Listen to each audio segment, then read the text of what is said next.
Hello, and looks like we're just taking a minute to get started. Let me know if we're going here. There we go. Good morning. Hello, and welcome to Reality Bites with Dr. Kelly. I'm Dr. Kelly. Please feel free to say hello to me. Tell me where you're watching from. This is my second podcast ever on my own platform, and it's just simply meant to support male survivors of sexual abuse. It's not meant to replace treatment, it's meant as a supplement. So just a little bit of a cautionary note though, if you do get triggered, please practice self-care, reach out to a professional, do whatever it is that you normally do to practice, self-soothing technique.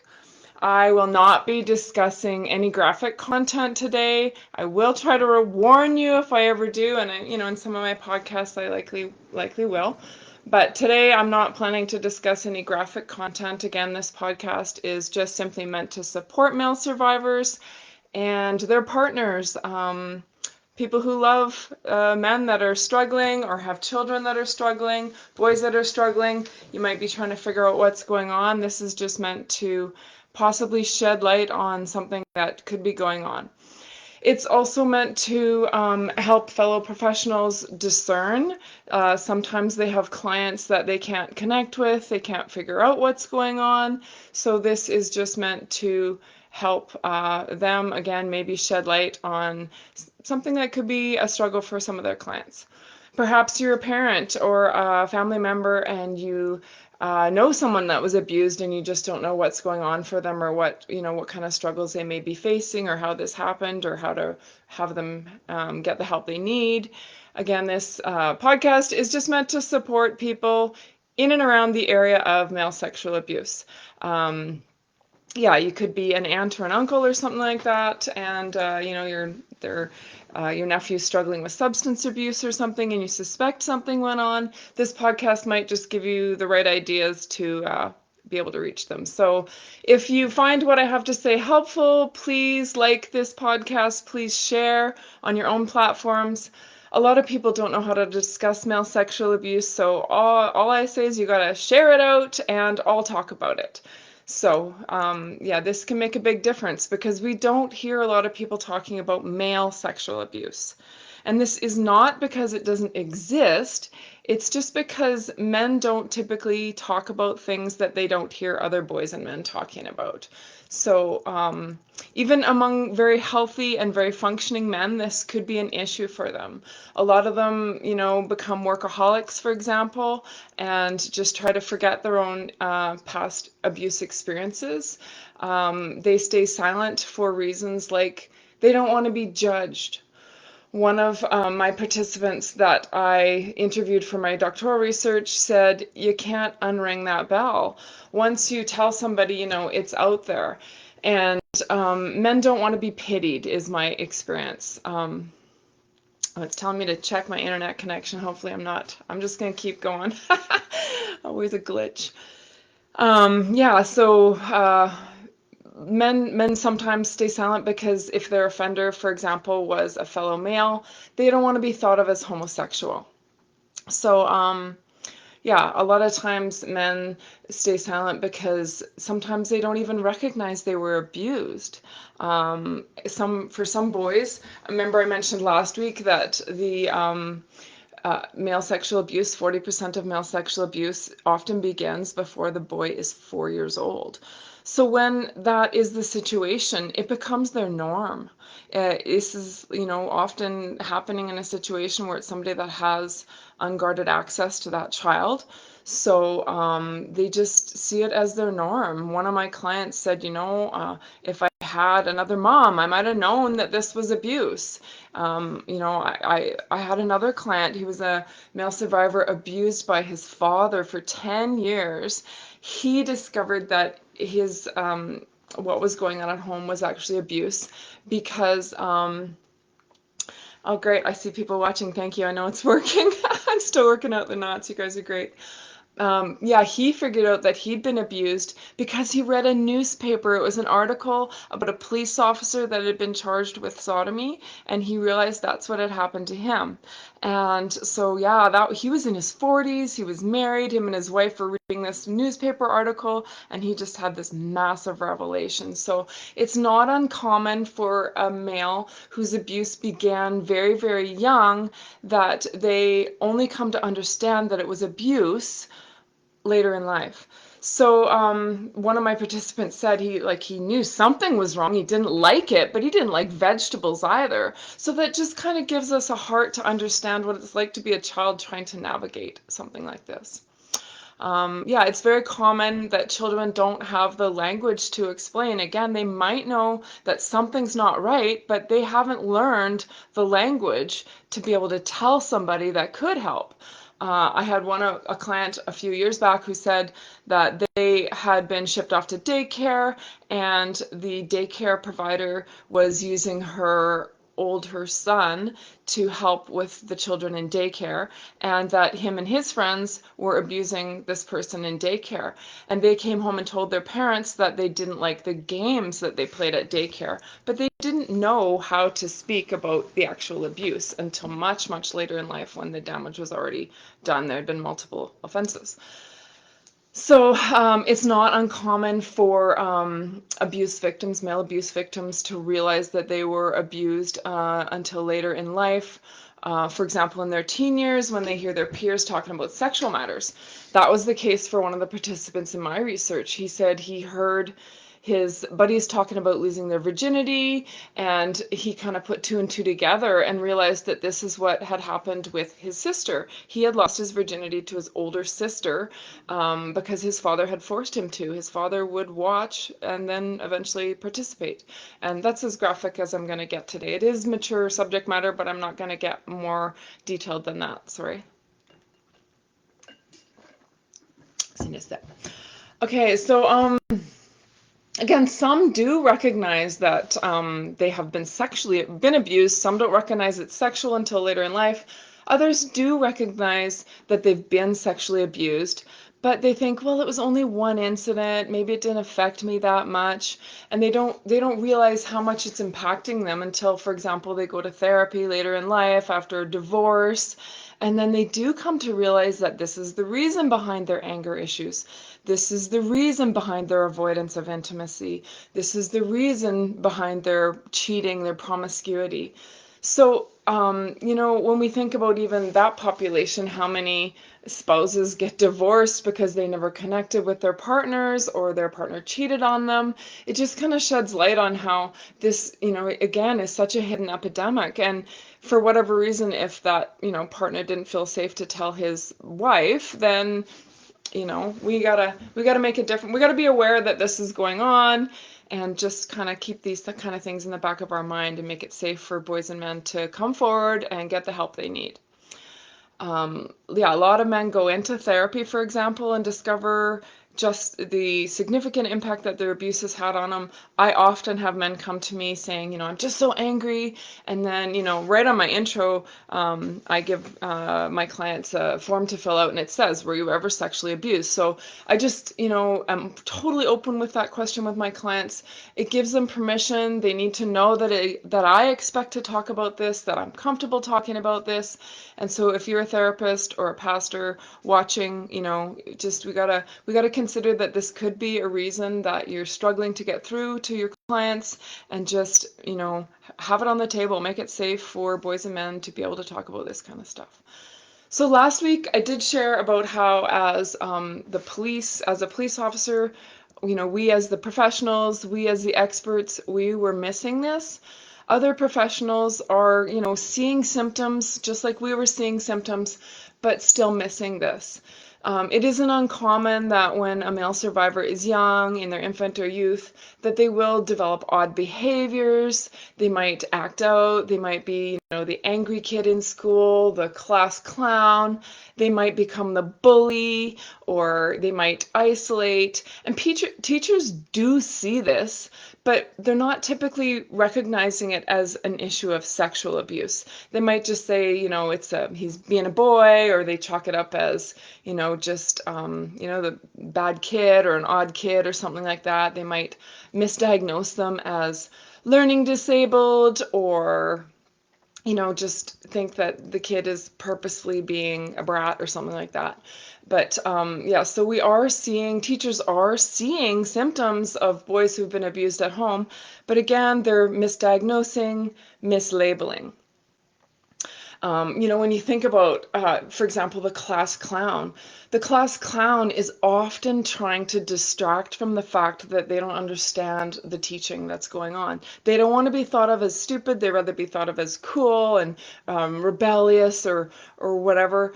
Kind of making fun of the teacher or making life rough for the teacher. They'd rather be thought of as that kid, that smart aleck kind of kid, rather than admit that they don't understand. And the reason they're not picking up on stuff in school is because they're so distracted by what's happened to them.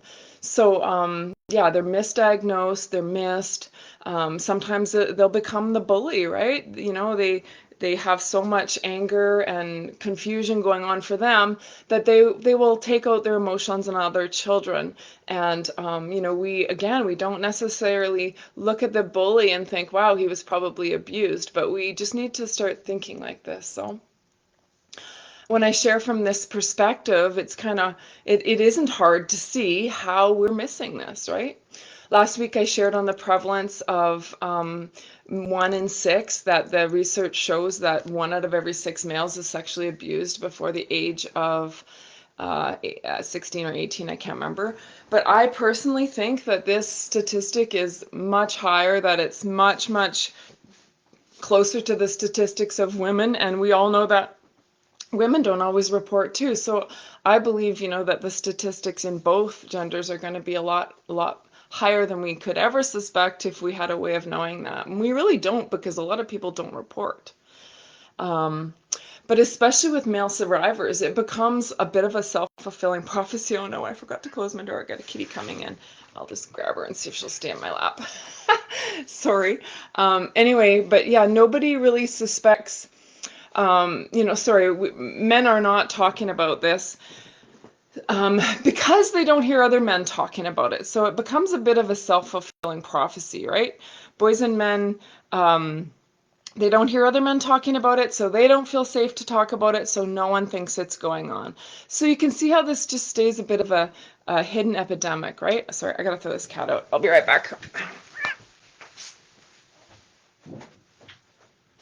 Sorry, rookie mistake. It's just gonna be too distracting to have her sitting there clawing me in the lap. I'm sorry. Anyway, I'm back. I will not make that mistake next time, hopefully. Anyways, so another characteristic that I think is not really known about male sexual abuse is the severity and the frequency of it, right? So research shows that males are sexually abused more frequently than females when their abuse occurs. One study showed that more frequency, and that they're more likely to be abused by more than one offender. Sorry. So one study showed that it was research done on pedophiles, and they gave them immunity from prosecution. So I believe it was done in Europe, and they did a posting somewhere and got all these pedophiles, shockingly, to come and talk to them. And pedophiles actually admitted that they had on average 150 victims each in their lifetime, and they do offend across a lifetime. So the other thing with male sexual abuse is that they're more likely, like I said, they're more likely to be abused by more than one person.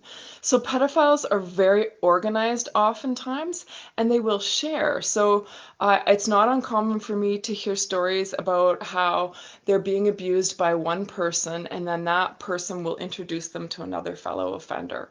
They'll say, hey, you're going to go camping with my friend for the weekend, and then of course they're abused again. It's terrible. And male sexual abuse is more likely to include threats or violence. So, maybe the offender will maybe threaten their own life, and this is quite common when it's parental abuse. So they'll threaten the victim not to say anything, or they'll threaten to kill their pet or harm a sibling. And this is a terrifying thought for a male victim, right? They don't want their sibling to be harmed. They don't want their pets to be harmed. Oftentimes, offenders will target vulnerable children whose maybe only source of love is their pet. So, it's not hard to see why a male victim might just stay quiet, right? So they're protecting themselves, they're protecting their siblings. It's not uncommon for a male to sort of take the abuse to prevent someone else from being abused. So, for example, in their young, irrational mind, or maybe logical mind, they will say to themselves, I'm going to allow this offender to do this to me so that he won't do it to my little brother or my friend or whoever else. So they're doing what they're, raised to do as men, which is being protectors, right? They're protecting themselves, they're protecting other people, and sometimes they're even protecting their parents. So again, my research, if you watched my last week's podcast, you know that my research, my doctoral research, was examining why are boys and men not reporting this? Why are boys and men not reporting the sexual abuse that they are experiencing? Because I believe it's a really hidden epidemic. And one of the reasons that I learned was, again, that they're doing what boys are trained to do. Oftentimes they are protecting you, they're protecting their parents. So sometimes it could be a case where, a parent has a lot on their plate and they think, oh my gosh, I can't do this to my mom. She's a single mom, she's supporting the family, she's working 3 jobs. I can't tell her that, the boy next door is abusing me, or that my older cousin who comes and watches me is abusing me, or that I was abused by somebody she introduced me to, by her last boyfriend, that kind of stuff. So they see their mom struggling and they say, oh, I just can't do this to her, or perhaps, even in families where, it's mom and dad present, if the parents are talking about their burdens all the time, if they come home stressed from work, talk about their financial stress, a boy will just think, oh my gosh, my parents have so much on their plate already, I can't burden them any further. Because again, boys are raised to be protectors, to be providers. They don't want to be a burden to their parents. So they're, for example, another thing is really common where, for example, if one parent is ill, the other parent is the care provider or paying a lot of attention to their sick partner. That boy, if there's a boy in that family that's been abused, he is really not wanting to burden his other parent or burden the healthy parent with that kind of information, because they just look at their parent and say, you already have too much on your plate. You could not handle this truth. So these are the things that I learned. These are the reasons that I learned that boys and men are not reporting their abuse. One of my participants in my research, he talked about how he'd been adopted by very loving parents, Christian parents, doing their best. But he also had a younger sister who was adopted.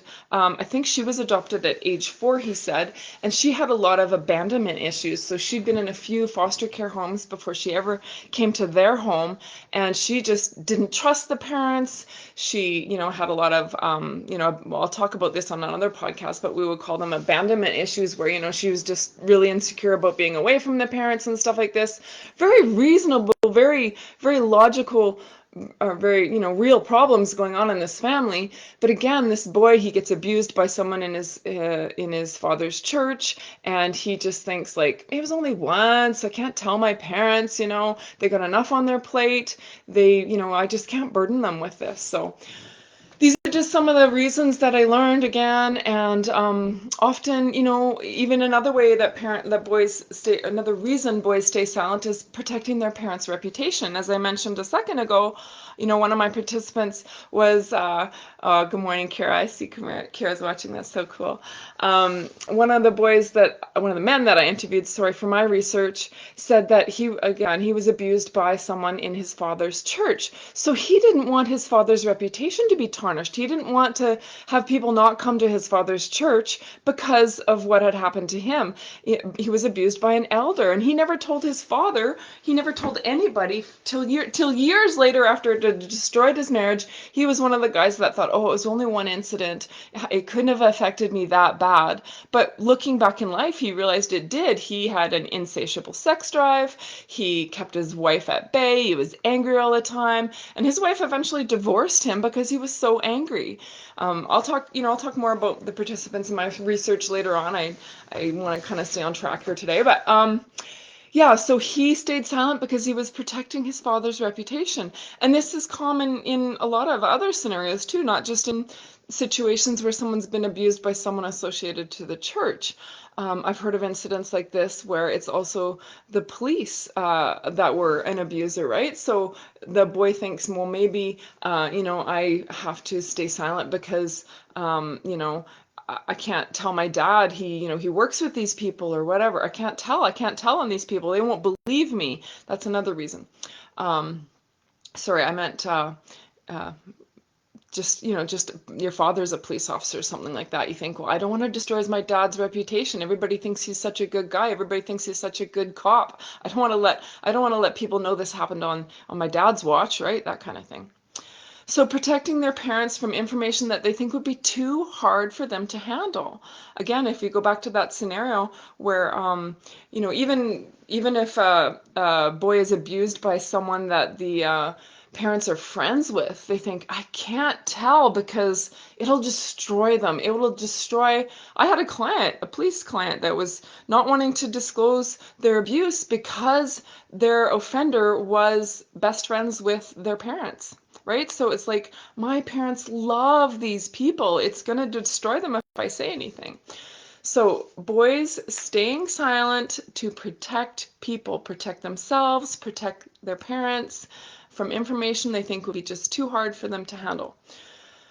So, how do we change this, right? So, for example, if you are a parent, obviously it's going to be okay that you have issues. We just need to make sure that we're not that we do make room for other people to have issues. We can't overwhelm the environments with our burdens. We can't. Parents, I just encourage you, it's okay to talk about things in front of your kids, but don't put these burdens on your kids, right? Like, don't talk excessively about only your financial issues or only your health issues. We also have to make room for boys to have things that they need to talk about too, right? Like, we need to ask these tough questions.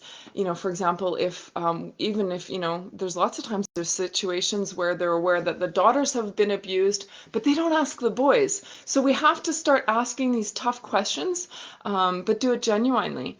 For example, if the child that comes home from daycare and says, Mommy, I don't like the games we play, you have to ask, well, what games? Like, what games are you playing?